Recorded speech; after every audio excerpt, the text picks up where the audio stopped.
I'm interested to know, I still see in our landscape of retail that people are coming in with an offer and you're responding, not you particularly, but you're responding to it. Yep. So you said you got to match the person to the right, product and so forth. How much do you say, I can appreciate what you're coming in with, but I actually don't feel this is right for you? Is that something that's common, or is it, you're two more experienced ones, but can you see it in the industry, or are they just taking orders? I think the industry, from a retail perspective, it's very much price driven these days. The consumer is coming in thinking price over and above anything else. So I think for us as agents, the hardest thing is to actually get away from that price driven mentality, because it may not be a suitable product for them, and just actually chat with those clients and just say, look, this may not be suitable for you. It may be an older demographic on that ship and you've got a younger family going on it. So you need to turn that conversation around and just say, look, this is possibly a better product for you. You're going to get much more out of it in terms of your own experience. And that's where the conversation needs to head. But I think at the moment it is very much a price-driven sort of market. So, but you can do that because you're experienced. Yeah, exactly. You two are, some of the top ones we have in Australia. So I suppose a younger, new into the retail industry probably wouldn't have that confidence to go against what they're coming in with. I think with that's up to us as team leaders or managers or whatever our role is to actually make sure that our new people actually understand that, in the words of the Spice Girls, tell me what you want, what you really, really, really want, is often not what they want. Yeah. No.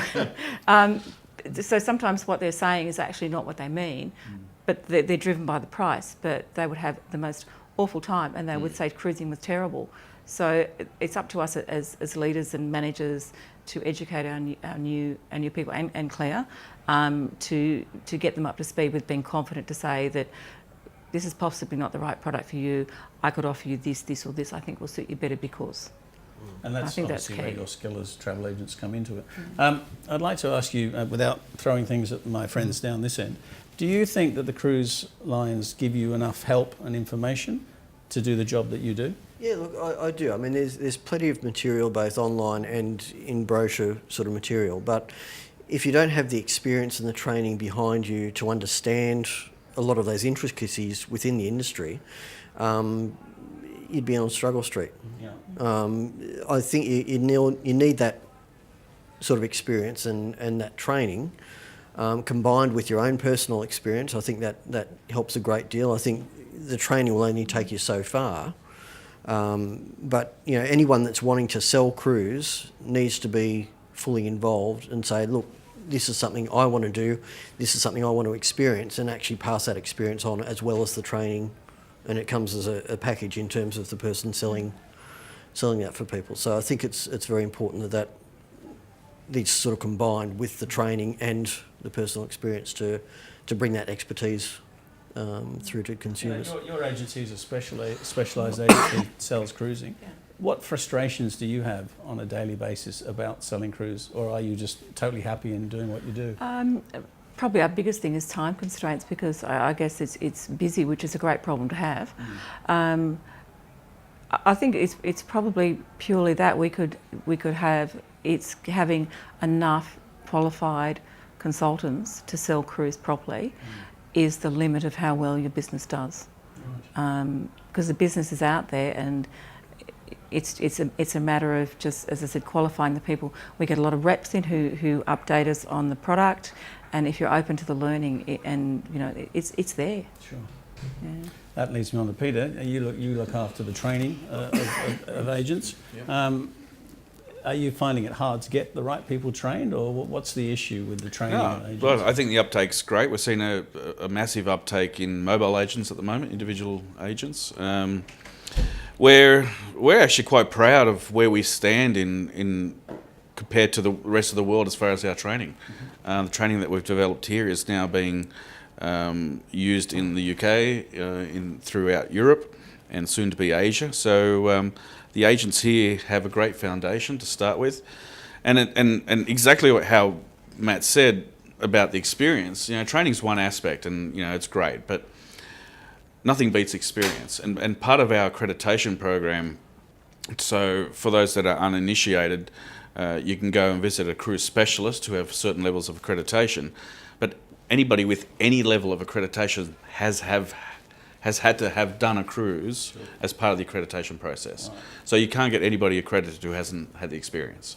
And so I think that's important as well, and we'll continue to develop that aspect of it, as well as a few other engagement type protocols into our training. But I'm very confident of what they have available.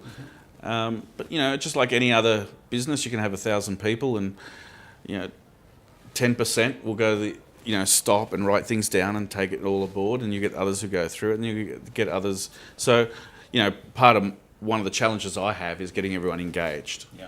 And so that's something I'll be looking at with my global partners in 2017-18 to really create this cruise community where we were feeding off others. Matt can type in, hey, to the UK agent, how do you feel about this and that, and just leverage over each other and build this community so that we are a stronger essence. Good to hear, with a number one in the world, though. That's really good. You guys, obviously, agents as experienced as these, they must be a delight to work with. How important is the relationship between what you do and the agents that sell your products? Oh, absolutely. It's vital to our business. They play a huge role. And so, when people ask, are we actually giving the right information to agents? Are we training them in the right way? It's actually a two-way street, because we have to listen and ensure that we're delivering things in the way that is easy for the agents, and hence the reason why we all work together. So the industry's, it's an integral part of our business, absolutely. Sure. Same with you, I guess. Yeah, absolutely. It is our number one focus, is trade relationships and development.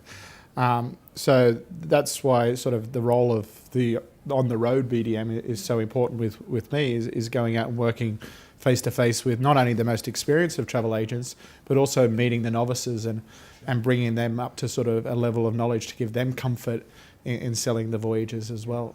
And do you try and sort of go the scope across all agents, or do you just predominantly just deal with the ones that sell cruise? You try and get everybody involved. Well, absolutely. How long is a piece of string? The market has grown to the extent that it has, and a lot of the demand has actually come from consumers who are then driving it into travel agencies. So through that knowledge, the agencies are actually, in some ways, those that haven't embraced cruising are actually really forced to come into the wonderful world of cruising, because it is a massive business. So yes, it's on both sides. Sure.